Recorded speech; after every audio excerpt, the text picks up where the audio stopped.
The day Daniel lost everything, he stood outside the locked gates of the land his father had once called their blessing, and realized the cruel truth far too late. You never feel the weight of what you had until your hands are empty.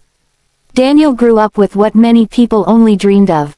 A small but fertile piece of land stretched behind their modest home. The soil was rich, the air clean, and every morning the sun rose gently over the fields like a promise. His father, Samuel, worked that land with quiet pride. His mother, Ruth, kept the home warm with patience and love. But Daniel saw none of it as a blessing. To him, the land was old-fashioned. The house was too small. Life felt slow, boring, and unfair. While others his age worked hard just to survive, Daniel complained about having to help at all. Why should I work this land? He often asked. It's not even worth much. His father would pause, wipe sweat from his brow, and answer calmly. Son, worth is not only in money. It's in care. Daniel ignored those words. When his father passed away unexpectedly, grief filled the house, but so did responsibility. The land now belonged to Daniel. His mother begged him to take care of it, to protect what his father had built with his hands and heart. But Daniel was impatient. Instead of tending the fields, he sold parts of the land little by little. Instead of repairing the house, he spent money carelessly, chasing comfort instead of purpose. He stopped listening. He stopped caring. Then came the day his mother fell ill. With no savings left and debts piling up, Daniel sold the remaining land, the last piece of his father's legacy. The house followed soon after. When his mother passed away, Daniel stood alone, surrounded by silence and regret. In a matter of years, everything was gone. And for the first time in his life, Daniel understood hunger, not just of the body, but of the soul.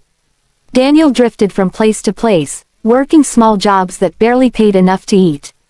Nights were cold, days were long, pride slowly turned into humility, then into shame. One evening, exhausted and hungry, Daniel sat outside a small roadside cafe. He wasn't begging, just resting. A woman stepped out, noticed him, and hesitated. Then she brought him a bowl of soup. It's not much, she said softly, but you look like you need it. Daniel froze. No one had offered him kindness in a long time. His throat tightened as he accepted the bowl. That simple act, warm soup on a cold night, broke something open inside him. Thank you, he whispered. The woman smiled. Someone once helped me when I had nothing. That night, Daniel didn't just eat. He remembered the land, his father's hands, his mother's patience, the life he had ignored. The next morning, Daniel found work at a nearby farm owned by an elderly man named Mr. Harris. The pay was small, the work hard, but Daniel showed up every day. He worked like someone trying to rebuild more than income. He worked like someone trying to rebuild himself. Mr. Harris noticed. You work like a man who's learned a hard lesson, he said one evening. Daniel nodded. I didn't value what I had. Now I value every chance. Months passed. Daniel saved carefully. He helped others when he could, sharing food, teaching younger workers, offering encouragement. Kindness, once foreign to him, became his quiet habit. Slowly, life began to change. Years later, Daniel stood on a small piece of land again, not inherited, not wasted, but earned. He had bought it slowly, honestly, with effort and patience. This time, he cared for every inch. He planted wisely. He worked faithfully. And when success came, he remembered the lesson that had cost him everything once. One day, a young man appeared at his gate, tired, proud, and careless in his words. He reminded Daniel of himself.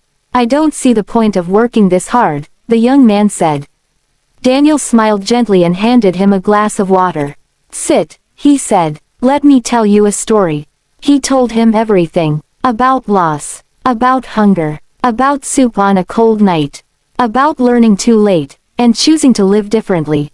The young man listened quietly. Daniel then offered him work, guidance, and something more valuable than money, understanding. As the sun set over the land, Daniel felt peace, not because he had gained more, but because he finally knew how to protect what mattered. He looked at the fields and whispered, This time, I won't forget. What you value, you protect, and what you neglect, you eventually lose.